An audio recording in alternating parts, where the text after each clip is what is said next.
Bonjour à toutes et à tous. Bienvenue dans ce nouveau décor un petit peu réorganisé. Je planifie également de changer la couleur. Je commence à en avoir marre de ce orange là. Je vous laisse jeter un coup d'œil et puis dans les commentaires vous me direz ce que vous en pensez de la nouvelle organisation. C'est cool hein, non? Belle collection hein. Wow. Et je reviens. Aujourd'hui vidéo sans aucun sponsor. Vraiment je veux seulement vous parler de mes petits indispensables. Au fur et à mesure du temps, ça s'est vraiment imposé et maintenant j'ai du mal à faire sans ces trucs-là. Pour la vie intime et sexuelle, évidemment. Vous allez voir, il y a des trucs assez insolites. Je pense que c'est pas tout le monde qui a ces indispensables-là, mais je vais vous expliquer pourquoi, pour moi, c'est super cool. Un truc qui, en revanche, va pas vous surprendre, c'est mon essentiel numéro 1, c'est évidemment un bon lubrifiant. Je vous le rabâche tout le temps, mais vraiment, moi j'ai tendance maintenant que j'ai plusieurs tubes, en fait, à en laisser dans toutes les pièces. C'est vraiment la base des bases. Je veux pas que ça casse le moment, donc je fais en sorte qu'il soit à portée de main, que ce soit très facile de hop en prendre une petite goutte et en mettre, parce que oui ça me fait chier moi de devoir interrompre un câlin, aller chercher dans une autre pièce, dans un placard, je sais pas où, un tube de lubrifiant. Donc non, faites en sorte que ce soit facile. Demandez à votre partenaire de vous l'appliquer, ça peut faire un petit moment sexy. Il faut rendre le truc pratique, agréable en même temps. Ici j'ai un petit tube de lubrifiant Hydra de la marque Intimate Earth. C'est un très bon lubrifiant, mais pour moi clairement les meilleurs du marché ça va être le Yes WB, qui a vraiment une composition impeccable, sans glycérine, avec une osmolarité contrôlée, un pH adapté à la flore. C'est très rare de trouver des produits comme ça qui sont à ce point contrôlés. C'est un des seuls qui respecte tous les critères qu'il vous faut pour être absolument safe. Il y a aussi celui de Yes for Love, le lubrifiant naturel aux algues. Je crois que la composition est assez similaire, même si c'est pas 100% identique, et c'est pas bio le produit fini. Je crois que c'est certains ingrédients qui sont bio, alors que le Yes WB il a une certification mais qui vient d'Angleterre. Après si comme moi vous avez pas une flore trop sensible aux mycoses par exemple, et ben vous pouvez totalement aller vers un lubrifiant qui contient aussi de la glycérine. Moi je les trouve très agréables en fait, les lubrifiants avec glycérine, ça rajoute vraiment une texture un peu qui tapisse un petit peu les tissus, qui limite les frottements, qui peut se rapprocher un petit peu chez certains lubes du lubrifiant au silicone. Lubrifiant au silicone, très intéressant aussi, parce que vraiment là pour le coup ça vous fait une protection vraiment top et beaucoup plus durable. Le lubrifiant à l'eau, il y a besoin souvent d'en remettre, ça sèche. Évaporation évidemment, mais le lubrifiant au silicone, et ben ça sèche pas, ça résiste bien à l'eau, donc sous la douche et tout c'est parfait. Mais c'est plus difficile à rincer du coup. Et c'est pas compatible avec les toys. Et Dieu sait que j'aime bien les toys, donc du coup moi j'en utilise très peu. Un deuxième indispensable qui là cette fois n'a rien à voir, et vous allez peut-être vous foutre de ma gueule. Cet indispensable c'est les petites serviettes. Alors je vous montre, ce sont des petites serviettes invitées en fait, donc c'est vraiment des trucs pas très grands comme ça, c'est des essuie-mains, je sais pas.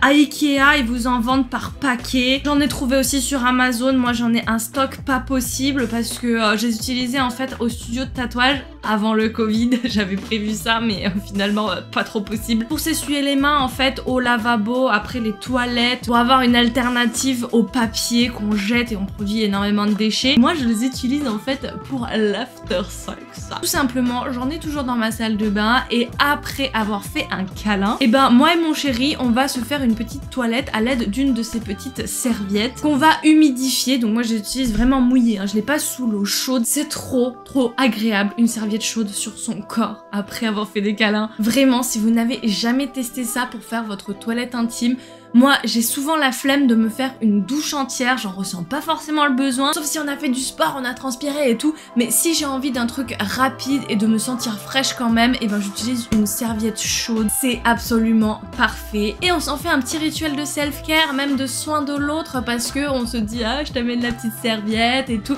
et ça fait un petit peu un petit geste à faire pour l'autre, même parfois on se nettoie mutuellement. C'est un moyen comme un autre de partager une intimité autre que sexuelle. Là c'est vraiment après avoir eu un rapport, on retourne au calme, on fait des câlins, des bisous, on s'occupe l'un de l'autre et tout, et c'est vachement cute. Du coup bah la petite serviette chaude, un indispensable. En plus voilà, les petites serviettes en coton blanche comme ça, Je peux les laver à 60 degrés pour les désinfecter. Je peux les javeliser si jamais elles ont perdu de leur blancheur. Bref, c'est idéal. Il n'y a pas besoin de plus que ça. Et puis voilà, c'est écologique parce que ça se lave. Troisième indispensable, encore une fois, pour l'aftercare. C'est un grand classique, je vous en ai déjà parlé. Mais cette fois, je vais vous en parler sous l'appellation Baume Vulve Régénérant de chez Goliath. Hop là, comme ça, tu vois mieux. C'est un pot d'ailleurs un peu plus grand que celui que j'avais sorti sous l'appellation Self Love Butter dans ma collection de cosmétiques en partenariat avec Goliath. Cette fois, c'est Goliath qui a ressorti la même formule de baume pour soigner les vulves, mais cette fois sans l'appellation Calamity Jane, parce que tout simplement notre collaboration s'est terminée, il faut une fin à tout, et puis les Self Love Butter ils se sont très bien vendus, mais voilà, on n'en a plus. Donc il a quand même réutilisé la même formule pour ce petit baume qui du coup peut se vendre dans plein d'endroits différents. Je sais que vous pouvez en trouver chez Passage du Désir, dans d'autres love shops j'imagine, je sais que Goliath essaye de vendre à plein d'endroits différents. C'est une formulation 100% naturelle, 100% bio, vegan, cruelty free, le tout made in France avec du coup des ingrédients très intéressants pour soigner les vulves en aftercare mais aussi au quotidien. Vous pouvez vraiment en mettre, que vous ayez des inconforts ou pas, mais typiquement si vous ressentez des petites irritations, et ben ça fait un bien fou, genre juste sur le moment quand vous l'appliquez, et puis quelques heures après vous allez remarquer un apaisement, vous allez avoir beaucoup moins de démangeaisons par exemple, les petites sensations de brûlure et tout, c'est calmé. Moi typiquement en une journée après en avoir appliqué, et ben c'est le bonheur retrouvé quoi. Il y a un petit peu de cire végétale qui fait un léger film sur la peau qui va rester même si vous allez aux toilettes et tout, et que du coup l'excédent de baume est un petit peu parti de la surface de votre peau. Il y a quand même une partie qui a été absorbée par les muqueuses et du coup ça se ressent, la muqueuse est vachement plus souple, vachement plus confortable. À l'intérieur il y a de l'huile de coco, j'ai fait un post à ce sujet parce que c'est une huile qui est un petit peu à la fois amie et ennemie, elle a plein de bienfaits mais elle a aussi des désavantages, je vous laisse aller voir le détail dans mon post sur Instagram. Mais à l'intérieur il y en a en petite quantité en synergie avec plein d'autres huiles comme l'huile de tournesol, l'huile de noisette, l'huile de ricin, l'huile d'argousier. Vraiment c'est une combinaison vraiment parfaite avec différentes propriétés pour chaque huile qui en font un baume vraiment très efficace. Extrait de calendula, extrait d'arnica pour les effets anti-inflammatoires et cicatrisants. Bref, c'est vraiment le produit parfait. Il y en a d'autres, des baumes de soins pour vulve sur le marché, mais la plupart du temps ils vous mettent de la cire d'abeille dedans. Et la cire d'abeille, non seulement je trouve ça pas efficace parce que ça fait une texture vraiment assez étrange sur la peau, genre vraiment comme ton parquet que t'as ciré quoi, je veux dire c'est pas agréable pour moi. Puis en plus l'exploitation des abeilles, mais désolée, moi je ne suis pas cliente. Je crois qu'on est au quatrième indispensable pour sa vie intime. Cette fois c'est le Yes VM que pareil j'ai découvert grâce à Lovely Sins, grâce à Inti Essentials, et en fait bah je suis trop contente d'avoir fait ce partenariat, d'avoir découvert ce produit parce que d'instinct par moi-même je serais pas allée vers ce type de produit en me disant bah j'ai pas besoin, c'est pas pour moi quoi. C'est un Vaginal Moisturizer, donc c'est vraiment un hydratant, ça se présente sous forme de lubrifiant, c'est un gel aussi avec une texture peut-être un petit peu plus épaisse mais ça se rapproche vraiment de certains lubrifiants, mais en fait ça se met à l'intérieur du vagin pour vraiment hydrater la muqueuse et pas forcément pendant un rapport hein, au quotidien, le matin quand vous vous réveillez, vraiment tout le temps vous pouvez en mettre. C'est très conseillé quand on souffre de sécheresse, donc typiquement à la ménopause, quand on a fait de la chimio, il y a certaines maladies, certains antibiotiques qui provoquent des sécheresses et puis tout simplement il y a des personnes qui sont sujettes comme ça de base, la génétique tout ça, ça s'invente pas. Et moi ça m'arrive de pas avoir assez de lubrification naturelle mais je me disais pas j'ai besoin de ce genre de produit. Mais en fait c'est vraiment le game changer, même si en fait vous en avez pas besoin, j'ai l'impression que ça transforme mon corps, j'ai l'impression que d'un coup j'ai plus d'inconfort, j'ai plus ces petits tiraillements, j'ai plus ces petites sensations que c'est un peu sec dans ma culotte même dans la journée et tout. J'en mets pas tous les jours non plus, mais dès que je ressens un petit peu d'inconfort, et ben je me tourne vers ce produit là et vraiment quand je finis un tube c'est la panique, il m'en faut un nouveau parce que il faut que j'en ai dans ma salle de bain quoi. Et le cinquième indispensable dont je vous ai parlé il y a longtemps sur ma chaîne YouTube, mais qui est toujours d'actualité parce que depuis toutes ces années en fait je les utilise, ça n'a pas bougé et c'est trop bien.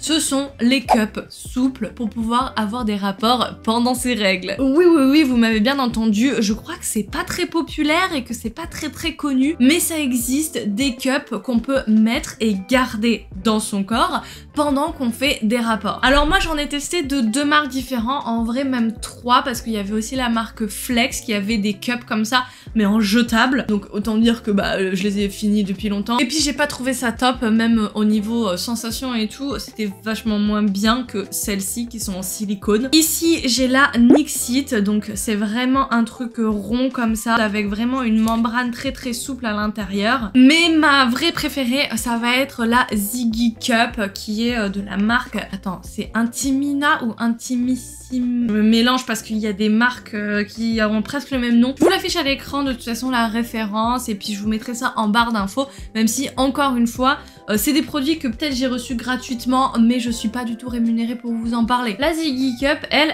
a une forme un petit peu ovale de base, là je presse même pas dessus, et elle est aussi profilée sous forme un petit peu de bateau, j'ai envie de dire. Il y a un coin un petit peu plus haut que l'autre, donc celle-ci elle a un sens en fait. Ça c'est vers l'avant, donc il faut mettre l'arrière en premier et relever après le devant. Ça peut paraître un petit peu bizarre comme ça, on a du mal à se faire une idée de comment ça va se placer à l'intérieur de nous, mais en fait ça s'insère pas comme ça non plus à l'horizontale, vraiment on la plie comme ça, on l'insère à l'intérieur du vagin, et en fait vous n'êtes pas totalement vertical et symétrique, vous avez vraiment en général le vagin qui part un petit peu vers l'arrière, donc en fait ça va se placer comme ça, et après vous allez juste remonter un des bords, hop, comme ça, le bord avant, derrière l'os du pubis, vous allez le sentir en fait avec vos doigts, ça va se caler, et hop, après la cup est bien placée, votre col de l'utérus se met à l'intérieur, et vraiment tout le sang est recueilli, et grâce à ce double bord, et le fait que ça s'expande comme ça à l'intérieur de votre corps, et ça ne laisse rien passer, vraiment, il n'y a pas de meilleure cup que j'ai testé, alors j'en ai testé vraiment des dizaines, je pense, oui, je peux parler de dizaines. Toutes les cups qui ont une forme habituelle, je vous mets une photo de cup classique. J'ai déjà eu des problèmes avec des fuites et tout, du sang qui coule quand même alors que j'ai la cup. Et avec ça m'a pris quelques essais avant de prendre le coup de main et de bien la placer. Mais une fois que c'était bon, et je parle de peut-être 2-3 essais, hein, c'est pas grand chose, j'ai plus jamais eu de problème. Donc en fait, j'utilise ces cups au quotidien à 100%. Même si je vais pas avoir de rapport avec, je les mets quand même. C'est tout de même mes préférés. Alors comment ça se fait qu'on arrive à faire l'amour avec? Tout simplement, vu que cette membrane est super flexible, super douce, ça se confond avec les autres parois de votre vagin, et du coup en fait le pénis il va vraiment venir glisser dessus, il va pouvoir venir taper dedans ou passer sur le côté, et ça ne se sent pas du tout. J'ai demandé à mes partenaires à plusieurs reprises, à chaque fois tu sens des fois un petit peu le rebord si tu viens taper dessus, mais ça ne gêne pas du tout, ça n'est pas douloureux, c'est un petit miracle. Donc bref, je range ma Ziggy Cup précieusement, il y a un petit étui avec. Ah, c'est marqué là, c'est Intimina, c'est ça, Intimina la marque. Vous me direz si vous voulez que je vous en reparle. Je ferai peut-être une petite vidéo récap sur chacune de ces cups sur Instagram, dans un reel ou un truc comme ça. Dites-moi en commentaire si vous avez des questions sur ces indispensables. Vous en avez peut-être d'autres que moi, vous me direz. Il y a plein d'autres choses que j'utilise dans le cadre de la vie intime. Mais voilà, j'ai choisi ces 5 là pour aujourd'hui. Go vous abonner, laissez un petit commentaire, un like pour mon référencement, ça m'aiderait énormément. Suivez-moi sur Instagram pour ne rien louper, parce que vraiment là-bas je publie de plus en plus de contenu. J'ai aussi commencé à faire des petites vidéos sur TikTok. Tout est en barre d'infos, déroulez-moi ça. Et moi je vous retrouve très bientôt pour de nouvelles vidéos. Et d'ici là, comme d'habitude, faites-vous plaisir. Mouah.